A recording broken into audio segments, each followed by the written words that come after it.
അതിലേക്ക് തിരിച്ചെത്താം. ഇപ്പോൾ സിദ്ധാർത്ഥന്റെ ബന്ധു ഷിബു നമ്മോടൊപ്പം ഉണ്ട്. ഷിബു, ഇതുമായി ബന്ധപ്പെട്ട് അന്വേഷണം ആവശ്യപ്പെട്ടിട്ടുണ്ടെങ്കിൽ പോലും പോലീസ് അതിനോട് എങ്ങനെയാണ് പ്രതികരിക്കുന്നത്?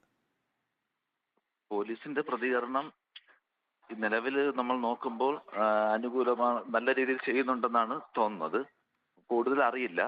പോലീസിന്റെ ഇപ്പോഴും വരെയുള്ള CI സാർ ഇടയ്ക്കിടയ്ക്ക് വിളിക്കുന്നുണ്ട്. നമ്മുടെ ഇന്ന് വിവരങ്ങൾ അപ്ഡേറ്റ് ചെയ്യുന്നുണ്ട്. മറ്റുള്ള പോലീസിന്റെ ബാക്കി നടപടികൾ ആദ്യത്തെ ഒരു അപ്രോച്ച് അങ്ങനെ ആയിരുന്നില്ല. നമ്മൾ പോയപ്പോഴുള്ള അപ്രോച്ച് എന്ന് പറഞ്ഞാൽ ഇതൊരു സാധാരണ ആത്മഹത്യയാണ്, അതിലൊന്നും സംശയിക്കാനില്ല, നിങ്ങൾ കരുതും പോലെ ഒരു ഇതിലില്ല എന്നുള്ള രീതിയിലാണ് ആദ്യമായി SI എന്നോട് പറഞ്ഞത് നമ്മൾ ചെന്ന ദിവസം. ആ രീതിയിലാണ് അവര് അതിന്റെ ഇടയിലാണ് നമ്മളൊരു മുൻകരുതൽ എന്ന രീതിയിൽ ഒരു കേസും അവിടെ വൈത്തിരി ഫയൽ ചെയ്തതിന് ശേഷമാണ് അവര് അതുമല്ല അവര് നമ്മളടുത്ത് സ്റ്റേറ്റ്മെന്റ് ചോദിച്ചു. അപ്പൊ ഞാൻ എല്ലാ സംശയം ഉണ്ടെന്ന് പറഞ്ഞതിന് ശേഷമാണ് അവർ പരസ്പരം നോക്കി അതിനുശേഷമാണ് അവര് ആ രീതികൾ മാറി തുടങ്ങിയത്. അതുവരെ സാധാരണ അവൻ എന്തോ വേറെന്തോ മാനസിക ഇതുകൊണ്ട് ആത്മഹത്യ ചെയ്തു എന്ന രീതിയിൽ തന്നെയാണ് കോളേജ് അധികൃതരും പോലീസിന്റെ ഭാഗത്തുനിന്നും നമ്മളെ ധരിപ്പിച്ചുകൊണ്ടിരുന്നത്. എന്താണ് യഥാർത്ഥത്തിൽ സംഭവിച്ചത് എന്നാണ് കുടുംബം കരുതുന്നത് ഷിബു?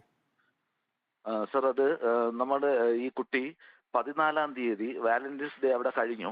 15-ാം തീയതി രാവിലെ അമ്മയെ വിളിച്ച് പറയുന്നു, ഇന്ന് ഉച്ചയ്ക്ക് ശേഷം ക്ലാസ് ഇല്ല, നാളെ 2 ദിവസം തുടർന്ന് ക്ലാസ് ഇല്ല, അതുകൊണ്ട് ഞാൻ നാട്ടിലേക്ക് വന്നോട്ടെ ചോദിച്ചു. അമ്മ പറഞ്ഞു വന്നോളാൻ പറഞ്ഞു. വന്ന കുട്ടി ഉച്ച കഴിഞ്ഞ് വൈകുന്നേരം ആയപ്പോഴാണ് ചുരത്തിൽ ബ്ലോക്ക് ആയതുകൊണ്ട് ഉച്ചയ്ക്കുള്ള ട്രെയിൻ കിട്ടിയില്ല. വൈകുന്നേരത്തെ ട്രെയിനിൽ വരുന്നോണ്ടിരുന്നപ്പം അമ്മ വിളിച്ച് ചോദിച്ചു എവിടെ എത്തി, എനിക്ക് സീറ്റ് കിട്ടി, ഞാൻ വൈകുന്നേരം രാവിലെ എത്തുമെന്ന് പറഞ്ഞു.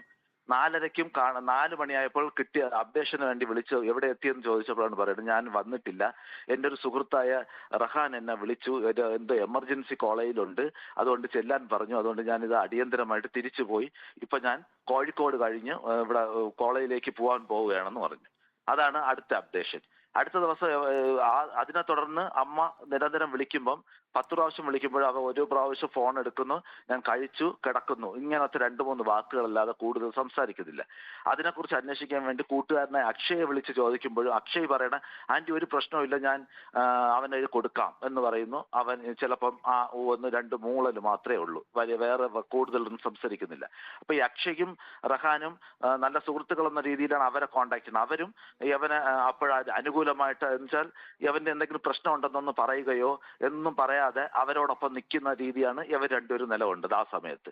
തുടർന്ന് 15-ാം തീയതി ഒരു 2:20 കൂടിയാണ് 15-ാം തീയതി ഈ കാര്യം കഴിഞ്ഞു. 16 കഴിഞ്ഞു, 17 കഴിഞ്ഞു, 18-ാം തീയതി ഞായറാഴ്ച 2:20 നമ്മുടെ ഒരു ബന്ധുവും ആ കോളേജിലെ തന്നെ PG വിദ്യാർത്ഥിയും കൂടെ ആയ ഒരു കുട്ടി എന്നെ ഫോണിൽ വിളിച്ച് പറഞ്ഞു, ഇതേപോലെ നമ്മുടെ പയ്യൻ സിദ്ധാർത്ഥൻ ഇത് ഇങ്ങനെ ഹാങ് ചെയ്തിട്ടുണ്ട്, ബാത്റൂമിൽ ഹോസ്റ്റൽ റൂമിന്റെ ബാത്റൂമിൽ അവിടെ ചവിട്ടി തുറന്ന് നോക്കി എന്നൊക്കെയാണ് ആ പുള്ളി എൻ്റെ അടുത്ത് ധരിപ്പിച്ചത്.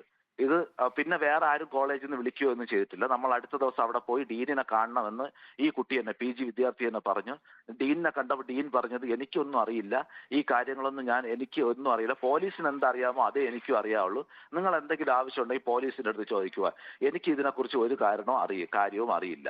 അങ്ങനെ ഡീന് അത്രത്തില് എനിക്ക് അറിയാത്ത ഒരു കാര്യം, ഒരു ടീച്ചർമാരും ഇതിനെക്കുറിച്ച് ഒരു വാക്ക് പോലും നമ്മളോട് സംസാരിച്ചില്ല. ഞങ്ങൾ ഹോസ്പിറ്റലിലേക്ക് വരുന്നുണ്ടെന്ന് പറഞ്ഞു. നമ്മൾ സുൽത്താൻ ബത്തേരി ഹോസ്പിറ്റലിൽ പോയി പോസ്റ്റ്മോർട്ടം നടപടികളൊക്കെ നടന്നുകൊണ്ടിരിക്കുമ്പോഴും SIയും ഇതൊക്കെ സാധാരണ ഒരു ആത്മഹത്യ എന്നുള്ള രീതിയിൽ തന്നെയാണ് തുടർന്ന് പോയത്. നമ്മൾ തുടർന്ന് വൈത്തിരി പോലീസ് സ്റ്റേഷനിൽ കേസ് ഫയൽ ചെയ്തു.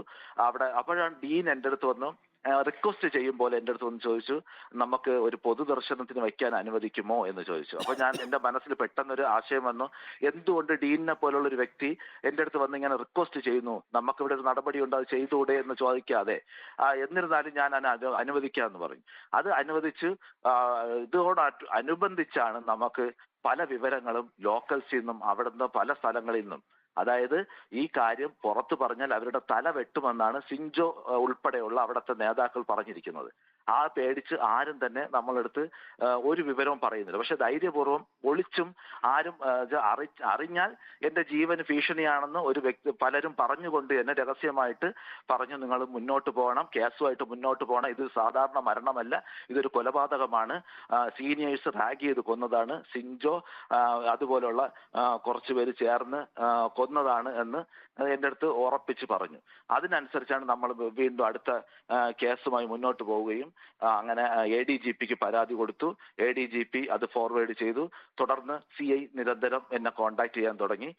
നമുക്ക് എന്തായാലും നിങ്ങൾക്ക് കറക്റ്റായിട്ട് ഒരു അനുകൂലമായ വിധി നേടിത്തരുമെന്ന്, അല്ല അന്വേഷിച്ച് ഉറപ്പാക്കുമെന്നൊക്കെ അദ്ദേഹം എൻ്റെ അടുത്ത് പറയുകയുണ്ടായി. അപ്പൊ നമുക്ക് ഇത് ഈ കുട്ടികൾ എന്ന് പറയുന്നത് ഇപ്പൊ കാശിനാഥ് ഇതുപോലുള്ള കുറച്ച് കുട്ടികളാണ്.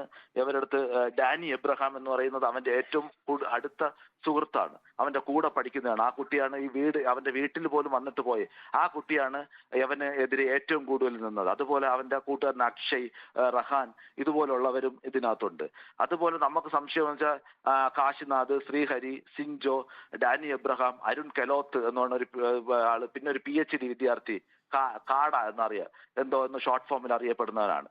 ഈ പുള്ളിയൊക്കെയാണ് അറിയുന്നത്. നമുക്ക് ഇപ്പൊ ലേറ്റസ്റ്റ് ആയിട്ട് ഇപ്പം അവിടുന്ന് അറിയാൻ കഴിഞ്ഞത് അവനെ ക്രൂരമായി മർദ്ദിക്കുകയും പല സ്ഥലങ്ങളിൽ കൊണ്ടുപോയി മർദ്ദിക്കുകയും പിന്നെ പൊതുവെ പരസ്യ വിചാരണ നടത്തുകയും വിവസ്ത്രനാക്കി ബെൽറ്റ് കൊണ്ട് അടിക്കുകയും ഇതുപോലുള്ള എല്ലാ കാര്യങ്ങളും ചെയ്തു എന്നാണ് ഷിബു, പറയുന്നത്. അക്കാര്യത്തിൽ പോലീസിൽ എന്തായാലും പരാതി നൽകിയിട്ടുണ്ട് എന്നാണ് വയനാട് പൂക്കോട് വെറ്ററിനറി കോളേജ് വിദ്യാർത്ഥി സിദ്ധാർത്ഥന്റെ ബന്ധു ഷിബു പറയുന്നത്.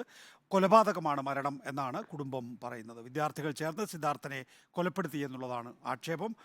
ADGPക്ക് ഇക്കാര്യത്തിൽ പരാതി നൽകുകയും ചെയ്തു.